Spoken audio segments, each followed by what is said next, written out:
¿A qué se debe el aumento de los casos de coronavirus en nuestro país? ¿Es porque se está testeando más o porque las medidas restrictivas no han sido suficientes? Para despejar esta y otras dudas nos acompaña el doctor Enrique París, expresidente del Colegio Médico y decano de la Facultad de Ciencias de la Universidad Mayor. Y abrimos también nuestras redes sociales a través del hashtag Noticias24. Doctor París, bienvenido a Canal 24 Horas, Televisión Nacional de Chile. Muy buenas tardes.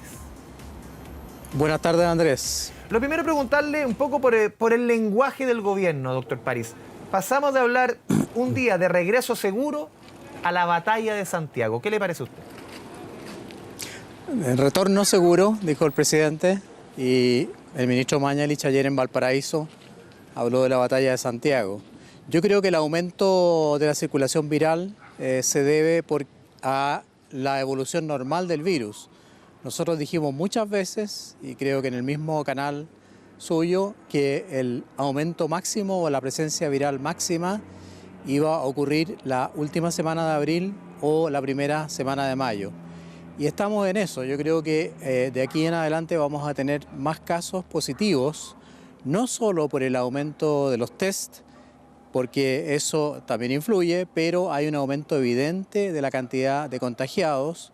Yo creo principalmente debido a que el virus se ha ido desplazando de comunas del área oriente al área poniente, al área sur, donde hay menores condiciones de aislamiento, y también porque obviamente la gente no está cumpliendo con las medidas sanitarias.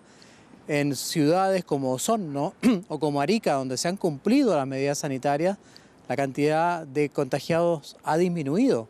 Y en lugares donde no se cumple y donde se vulnera incluso el código sanitario, estamos observando desgraciadamente un aumento muy importante de la circulación viral y obviamente de los pacientes. Doctor, justamente usted lo mencionaba, el porcentaje del total de test, más allá del aumento de la cantidad, del número de test que se han realizado, casi 10.000 durante, por ejemplo, los últimos días. Ese aumento del total que da positivo, de un 8%, 9%, hemos llegado incluso en la región metropolitana hasta un 18%.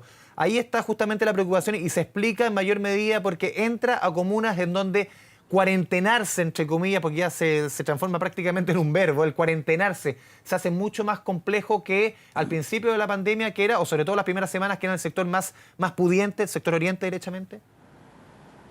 Exactamente, y nosotros insistimos mucho en eso, Andrés, que cuarentenar, vamos a ocupar el mismo verbo, a gente que no tiene ingresos fijos, que no tiene sueldo, que no tiene salario, que tiene que vivir el día a día, que tiene que trabajar el día para poder comer y darle comida a su familia, era mucho más complejo. Además entramos a una zona y hemos visto algunas imágenes donde hay CITES, donde hay residencias o casas gigantes que se han llenado de gente en condiciones sanitarias muy deplorables, hogares de ancianos, y entonces son, por así decirlo, el caldo de cultivo para que el virus se propague, se disemine y contagie a muchas personas. Además, hoy día la subsecretaria dio un dato muy importante, que no sé si espero que no haya pasado desapercibido. En un lugar donde había un paciente enfermo y se le hizo el test, dio positivo, y 20 personas más que estaban en el mismo lugar y que no tenían síntomas también dieron el test positivo. Por lo tanto, eso se está, diseminando y está enfermando a gente que no tiene síntomas.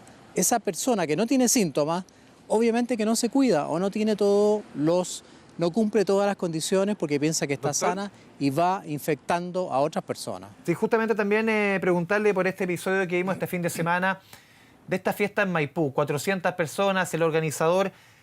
¿Qué le hace entender a usted? Porque por más que, no sé, aquí hay una discusión hace varios días entre que el llamado ambiguo del gobierno, esta nueva normalidad o retorno seguro, pero también el comportamiento de la ciudadanía. Aquí, a su juicio, ¿esto es 50-50, rol de la autoridad, rol de la ciudadanía, respecto, por ejemplo, a lo que vimos en Maipú?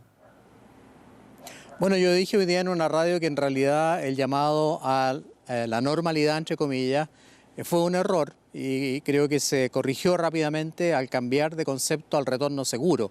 El retorno seguro me parece mucho más lógico y mucho más comprensible para la comunidad, para la población, pero haber hablado de normalidad probablemente, y la señora alcaldesa de Maipú se agarró, por así decirlo, de esa palabra para justificar un poco, pero obviamente eso ya pasó. Démoslo por superado. hay gente política que sigue insistiendo en que esa es la parte culpable, por así decirlo, del gobierno. No busquemos culpables.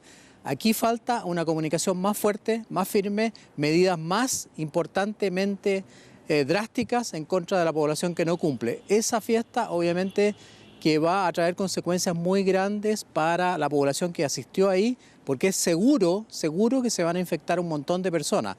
Y a lo mejor son gente joven. Van a llegar a su casa o llegaron ya anoche, antenoche, y van a infectar al abuelo, van a infectar al papá que tiene diabetes, van a infectar a la mamá que tiene hipertensión. Entonces vamos a tener más pacientes enfermos, más pacientes en unidades de cuidado intensivo en 10 días más y más recarga del sistema público y privado de salud.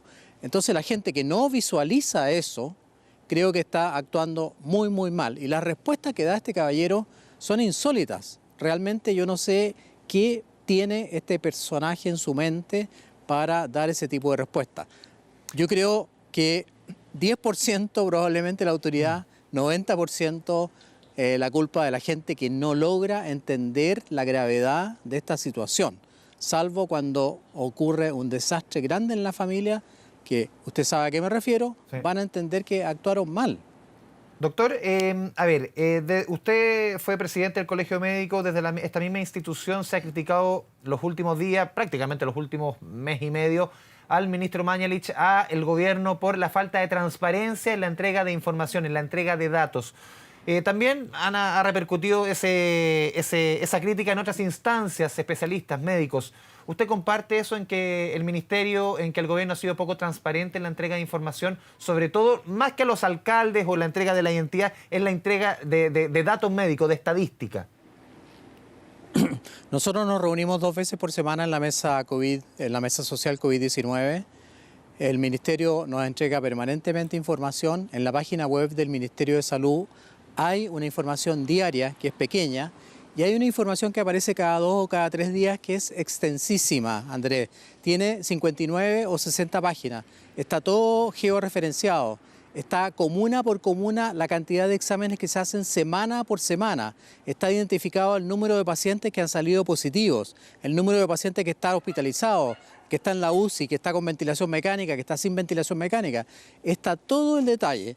A mí me gustaría, como parte de la mesa, saber exactamente qué es lo que más piden, o sea, cuál es la otra información que piden. Además, el Ministerio de Bienes Nacionales ha hecho una georreferenciación de todo el país con el mapa de Chile, donde tú pinchas un círculo y sale inmediatamente la información. Más aún, el DEIS, el Departamento de Estudio y Estadística del Ministerio de Salud, tiene todo al día, sabe en cada comuna quién tiene hipertensión, quién tiene diabetes. En fin, hay una información riquísima. A lo mejor no han podido acceder a ella. Yo aquí pido diálogo, pido colaboración. Si ellos están pidiendo más información, hay que entregársela, se lo hemos dicho varias veces, hay que entregársela. No es bueno dar la sensación de que se ha ocultado información, porque yo creo que no se ha ocultado ninguna información. Toda la información está al alcance de la gente que la quiera buscar y encontrar.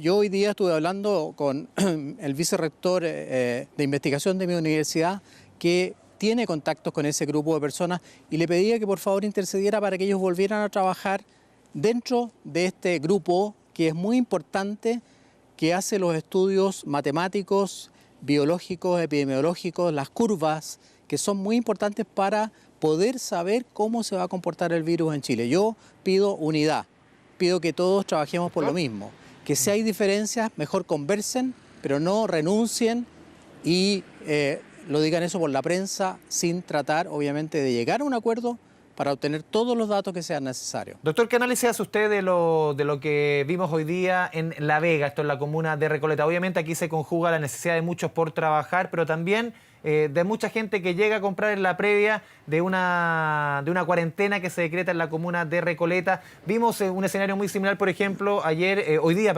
en Antofagasta también, con el tema de la cuarentena a partir del día de mañana, los supermercados atestados de gente. Y esto se va repitiendo al final. Un poco parecido, no tiene mucho, no es el mismo tono de lo de Maipú, pero ¿qué evaluación hace usted respecto a ese tipo de episodios y la urgencia, sobre todo con los números que estamos conociendo en los últimos días? Una muy mala evaluación. Yo creo que ahí en las ferias, en cualquier feria, no me refiero solamente a La Vega, en las ferias libres también, hay que ordenar un poco más. Si las cosas se pueden hacer bien, si se planifican bien, que la gente entre por un solo lugar, que haya espacio entre digamos, vendedor y vendedor, que entren por un lugar, que salgan por otro, que se les dé el tiempo para que no se junten adentro, que todos usen mascarilla, que haya la posibilidad de usar alcohol gel, porque ahí no se van a poder lavar las manos. Es decir, cumplir las mínimas medidas de distanciamiento social, uso de mascarilla, alcohol gel y hacer las cosas con calma. Pero ahí era un desorden, unos entraban, otros salían, se encontraban en la mitad. Eso es fatal, digo yo, para la diseminación del virus. O sea, vamos a tener más casos como realmente se pronosticó, desgraciadamente, a lo mejor hasta el 15 de mayo.